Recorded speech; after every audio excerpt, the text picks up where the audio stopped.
I've got this crazy idea that the dudes on TV have it easier.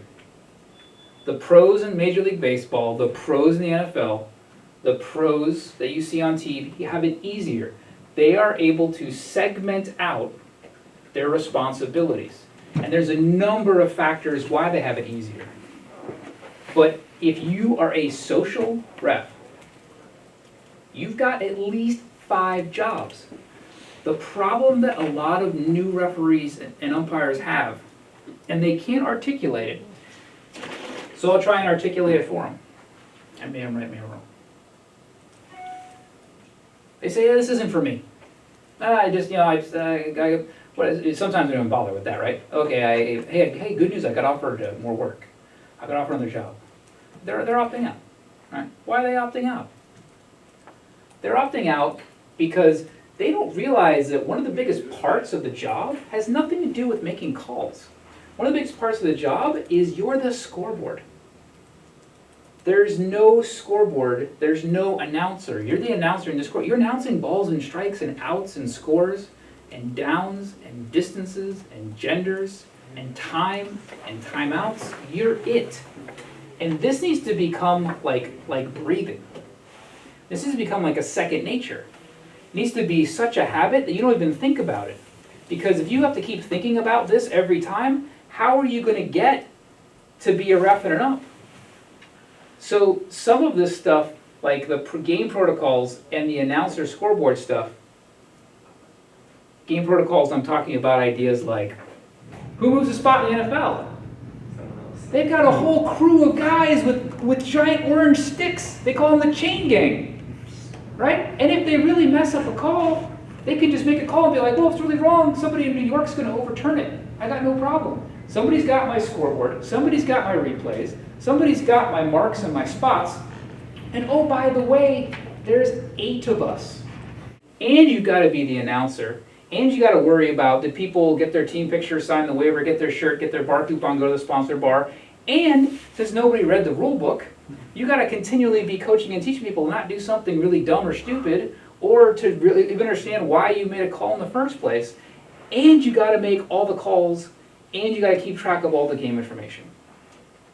The reason why a lot of people don't make it is because they think the whole job is this.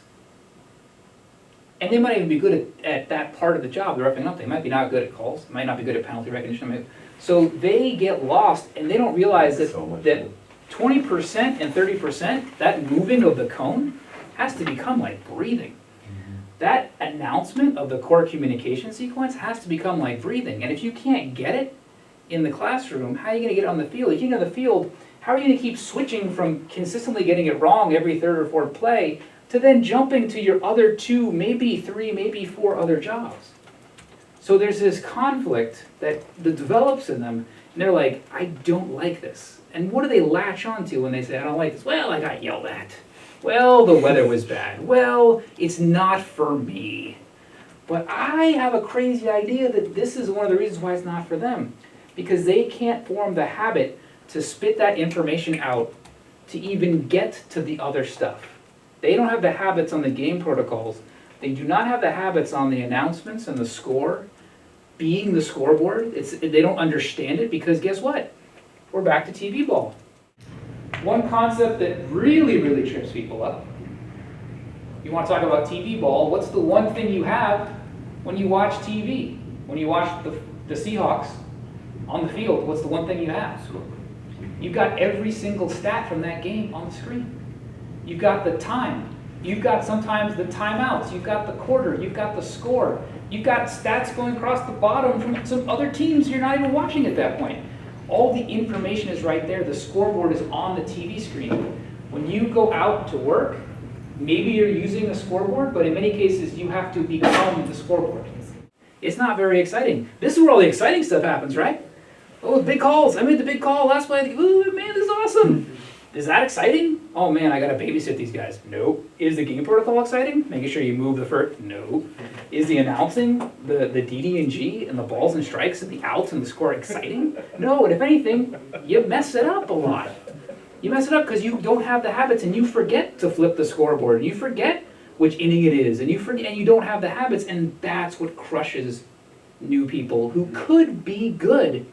And they come back and they say, yeah, it's not for me, I got yelled at. Why are you getting yelled at? Is it because you made a call? You're going to get yelled about that call anyway. You're going to get yelled at because you don't know what the down is. And the teams have to keep correcting you. You don't know what the outs are. And the teams have to keep correcting you. That's why you're getting yelled at. And you think it's because you're making some brave, heroic calls? But it's actually because you got 5 jobs in one and you don't realize it.